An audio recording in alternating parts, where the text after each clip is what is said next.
What's going on, everyone? My name is Alexander Levine. I'm a personal trainer and fitness nutrition specialist with Ankylosing Spondylitis. So diet and nutrition has played a huge role in my fight against ankylosing spondylitis, and it's really helped me reduce inflammation over the years, and that's why I put a huge emphasis on it. So today I want to talk about what I do specifically for diet, some of the things I focused on over the years. Is there one best diet for ankylosing spondylitis? That's going to be one of the main questions I answer today.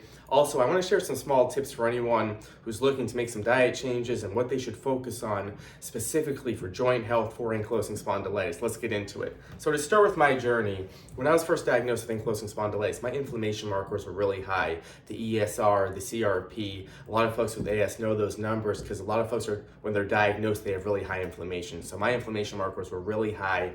I was having a lot of trouble with my stomach, with my gut. I was dealing with stomach ulcers, and this all went together when I was first diagnosed. So I was really struggling. Inflammation was high. So the first thing I did was I changed my diet right away. So once I changed my diet, I actually lost about 15 to 20 pounds, which might have something to do with this, but also my inflammation markers went all the way down just from that diet change. So from that point on, early on, I knew I had to focus on diet. And again, this might be different for you. Everyone is going to be completely different. One person might react completely differently than another person. So some of the things I did early on is first, I tried to eliminate some things, 1, 2, 3 weeks even. I think you have to give it a little bit of time. And some of the things, some of these are things that we think about getting rid of, the grains, the wheat, the gluten, maybe dairy, maybe eggs. So kind of these larger food groups are some of the things you can think about getting rid of. The things I focused on early on were the grains, the wheat, the gluten, so the breads, the pastas,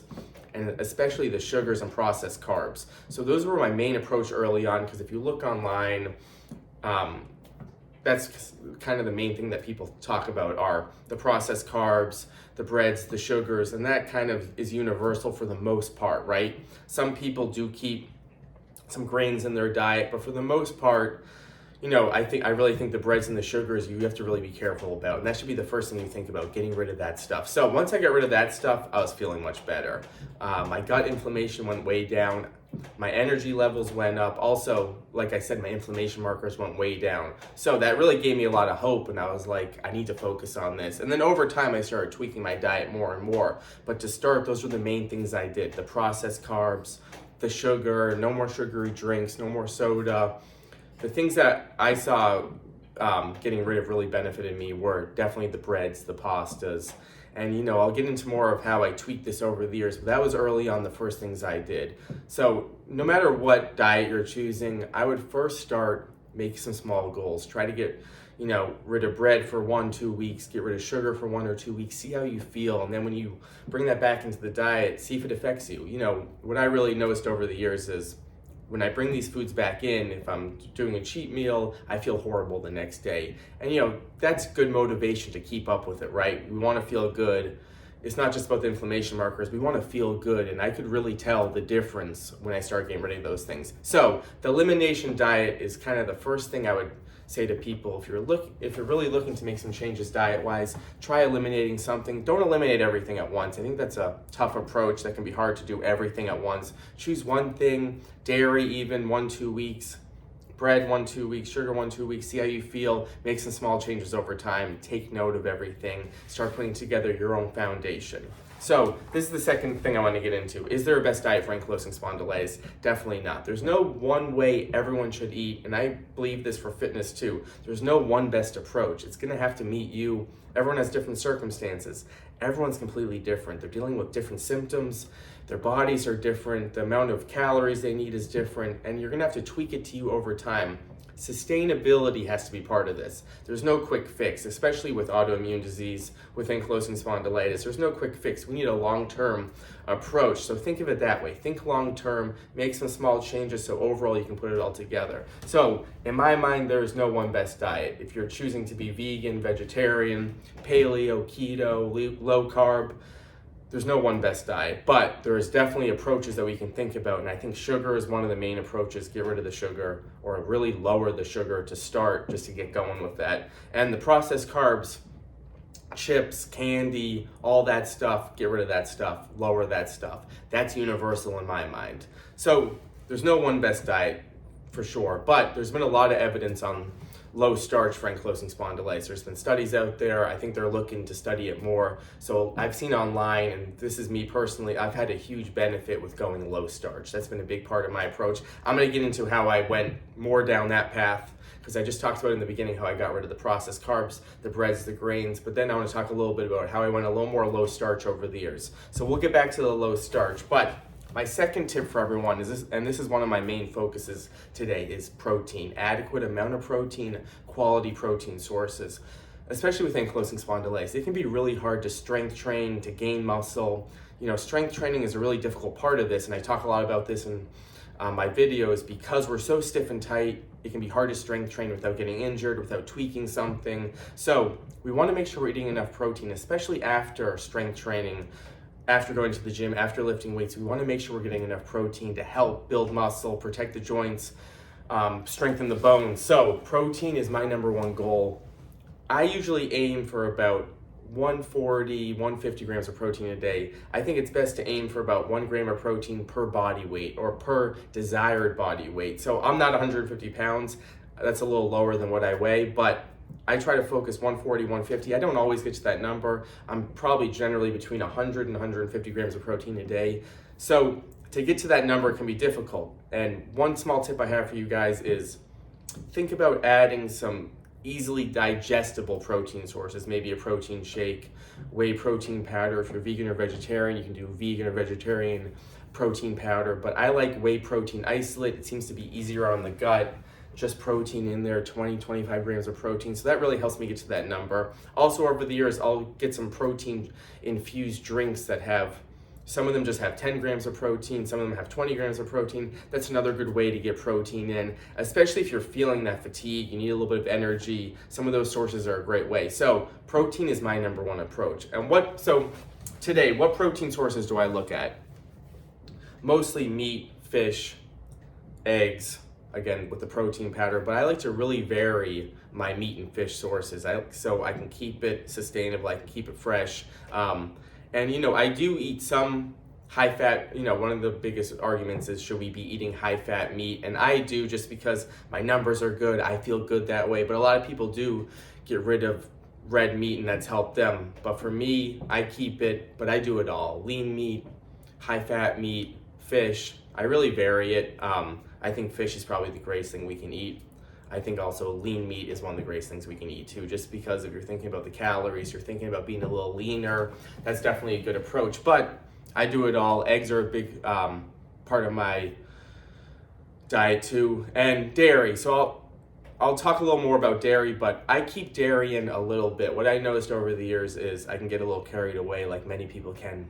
With certain dairy, like cheese, I can get really carried away and I can gain weight easily. So one of the factors for me was I want to be, you know, as slim as I can with muscle, but I want to be as slim as I can so I can protect the joints better, I can move better if I'm trying to play pickup basketball. And early on, when I lost that 15 to 20 pounds, I felt much better. So dairy was one of the main things that I looked at, because I was really eating too much cheese.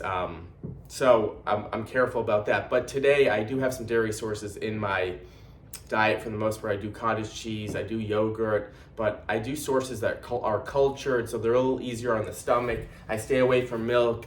I do cheese, but not as much. So I do cheese more on the weekends and during the week.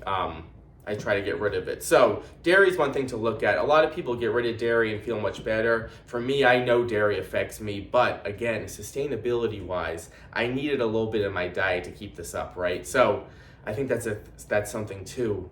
For me, I can't go full throttle all the time, and I talk about this all the time. I need some cheat meals in there. I want to enjoy food from time to time. So over time, I've tweaked my diet to address that, right? To make it sustainable. So dairy is one thing to look at for sure. Maybe get rid of it 1 or 2 weeks. Maybe there's some dairy you can keep in. One of my protein sources today is dairy, just because it gives the diet a little freshness. Cottage cheese is a big part of my diet, and there's some yogurt out there that I use that's low sugar, low carb, and it's just good protein. And it's I choose yogurts that are lower calorie. Some people like the full fat yogurts, but I choose the little lower calorie yogurt because, again, weight wise, I've just been keeping track of those things over the years, and that's best for me. So protein, very important. I want everyone to think about ways to address their protein, check on those levels, see how much you're getting. Jot down how much protein you're getting a day. Generally it's going to be a lot less than you think. So that's one thing to focus on. Add in some of those protein shakes, add in some protein powder. There's some other sources that can help you boost that protein level up. So this is going to be a very long-winded video today. There might be some more videos in the future about nutrition if you all want it. Let me know in the comments if you want more nutritional talk. Nutrition, I haven't made this video yet because there's so many different avenues nutritionally, right? But it's played such a huge role for me. I wanted to share that with everyone, so hopefully you can take something away from this, take some small tips. So I talked about protein. I talked about how I got rid of the processed carbs, fried foods, the sugars, the breads for the most part, right? So low starch, I want to get back into low starch. There's been some great evidence out there. A lot of people have benefited from low starch. Not everyone though, like I said, it's not going to fit everyone, but low starch to me has made a lot of sense. So over the years, I started to get rid of more of the starchier things and even the starchier vegetables, and I started to feel better. So low starch for me has been very good. I don't always go low starch. I kind of go up and down. So for the most part, my diet today, I want to get into my diet today because again, I've tweaked it. I first got rid of the processed stuff, the sugars, the carbs, and over time I've tweaked it. The best I feel, if I was to stick to one thing, and again, forgetting about sustainability, the best I feel is when I'm going meat, good protein, so meat, fish with the protein powder, some dairy. Also, I got rid of most of the vegetables. I'm eating a little bit, but for the most part, I got rid of a lot of the vegetables just because it was really irritating my stomach. I'm still doing salads, I'm still doing cucumbers and different vegetables, but some of these starchier vegetables I got rid of. I just wasn't feeling great afterwards. So I do a little bit of fruit, mostly berries because they're a little lower sugar, some avocado, but what I realized is I had to get rid of some of the fruit because again, it was just too much sugar. So good protein, fruit, a little bit of vegetables for me. I'm doing some dairy, like I said, the cottage cheese, the yogurt, and I do some fat. I talked about the cheese earlier. I was overdoing the fat for a long time. It was really affecting my weight. Like I said, I was eating too much cheese. I was eating too much nuts. Nuts are one of those things, if you do low carb, keto, it can be hard to stay away from the nuts. For me particularly, it was really hard for me to stay away from that stuff. So I try to keep the nuts at a minimum when I really want to feel my best and I really want to feel good, reduce inflammation, feel energy. So I try to stick away from too much fat, but some of my fat sources, olive oil, olives, avocado, again, some nuts, and then most of the fat I get are going to come from meat and dairy. That's going to be most of my fat. So I'm not doing too much additional fat. I realized weight-wise, I had to reduce that a little bit. So that's what changed for me over the years. The low starch, and I was really into keto early on. I'm still pretty much keto, but I was really into keto early on and I was doing a lot of fat. And what I realized was, again, my weight was going up. So I got rid of a lot of that fat. I chose for more protein and maybe a little more of the carbs with the fruit. So I've tweaked it over the years. So I'm not completely keto. I'm keto-ish, I would say. I go in and out. I'm definitely low carb, keto-ish. But I've tweaked it over the years again to fit me so it was sustainable and I could enjoy it. So that's when I'm feeling my best. The protein,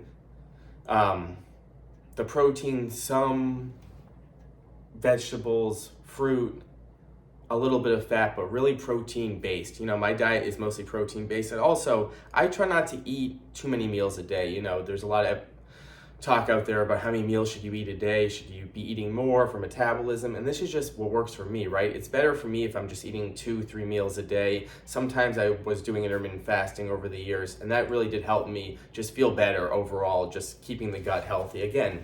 But it's hard to sustain it. So generally I do eat breakfast with the eggs, a little avocado, maybe some sort of meat on the side, but I've done intermittent fasting too over the years. So what worked for me is reducing the meals a little bit. And over time, my body really adapted to it and I felt a lot better. I was still getting definitely enough calories a day, but it was more just maybe eating later in the day, not eating so much, 5-6 meals. So I've tweaked this over the years. I'll continue to tweak this over time depending on how I feel.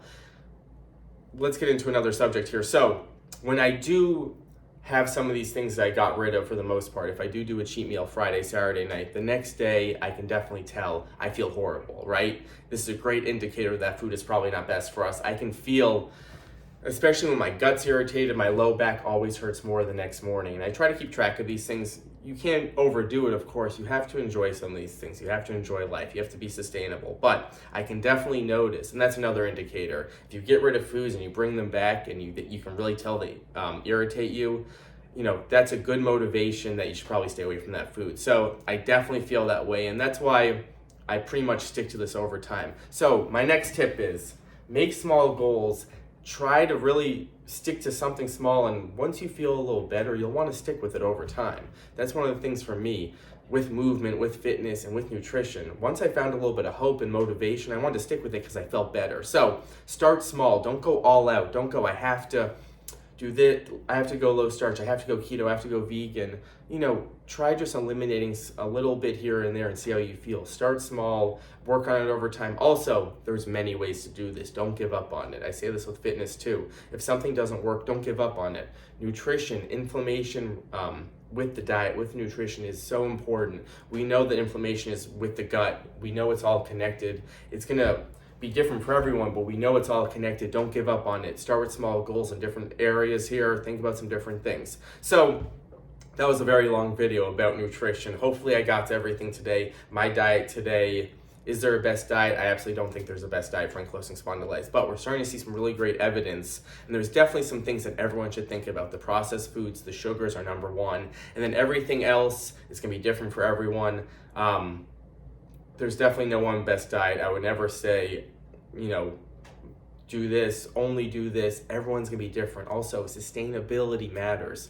Everyone's gonna be different. So that's my story right there. I got my inflammation markers down early on, 8-9 years ago. So I knew I wanted to stick with it, but I've tweaked it over the years. I didn't just stick with it because there's so many different ways that we can think about this. We can change this over time. I want you guys to, in the comments, let me know. Have you gone low starch? Have you seen a benefit from it?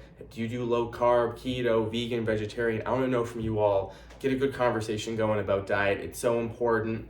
I want to bring some different tips diet-wise. There's so much online. There's so many ankylosing spondylitis stories regarding diet, so many beneficial ankylosing spondylitis stories regarding diet. I want to take a little different approach because I know there's no one size fits all. So I'm going to continue to share some different tips over time. Like I said with the protein, I've shared some electrolyte, collagen tips over the years. I want to share some different tips, so whatever diet you're choosing, maybe you can just think about some different things to help you out. I want to think about everything. There's no one best way, but find what's best for you. Let me know in the comments what you thought. There you go.